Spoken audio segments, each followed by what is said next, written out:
Graduate MLC ఎన్నిక ఈసారి పక్కా అని 1,00,000 మెజారిటీ ఖాయం. ఈసారి పట్టభద్రుల ఎమ్మెల్సీ ఎన్నికల్లో ప్రజలరా మీ అందరి ప్రేమ అనురాగాలతోటి, మీ అందరి ఆశీర్వాదంతో, మీ అందరి దీవెనలతోటి ఖచ్చితంగా భారీ మెజార్టీ ఈసారి వచ్చే అవకాశం ఉంది. ఖచ్చితంగా మీ అందరు చేసినటువంటి మీ అందరికీ ఒకటి ఉంది, మళ్ళీ ఒక్కసారి పోతే మండలికి బాగుండు, ఒక్కసారన్నా గెలిస్తే బాగుండు అనేటువంటి. ఇప్పటికీ 2 సార్లు ఆ స్థానంలో ఓడిపోవడం జరిగింది. దయచేసి ఇక ఏమీ ఆలోచించకుండా మొదటి ప్రాధాన్యత ఓట్లతోనే భారీ మెజార్టీ అందిస్తారని కోరుకుంటా ఉన్నా. గ్రాడ్యుయేట్ ఎమ్మెల్సీ ఎన్నిక ఈసారి పక్కా అని 1,00,000 మెజారిటీ ఖాయం.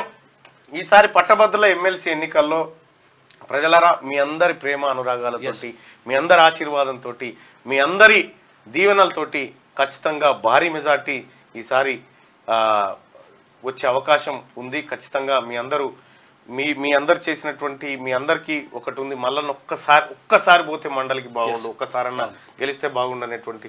ఇప్పటికీ 2 సార్లు ఆ స్థానంలో ఓడిపోవడం జరిగింది. దయచేసి ఇక ఏమీ ఆలోచించకుండా మొదటి ప్రాధాన్యత ఓట్లతోనే భారీ మెజార్టీ అందిస్తారని కోరుకుంటా ఉన్నా. గ్రాడ్యుయేట్ ఎమ్మెల్సీ ఎన్నిక ఈసారి పక్కా అని 1,00,000 మెజారిటీ ఖాయం.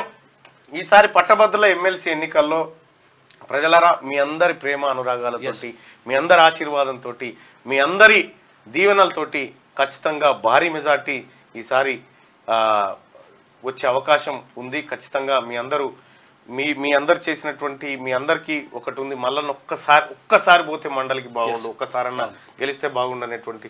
ఇప్పటికీ 2 సార్లు ఆ స్థానంలో ఓడిపోవడం జరిగింది. దయచేసి ఇక ఏమీ ఆలోచించకుండా మొదటి ప్రాధాన్యత ఓట్లతోనే భారీ మెజార్టీ అందిస్తారని కోరుకుంటా ఉన్నా.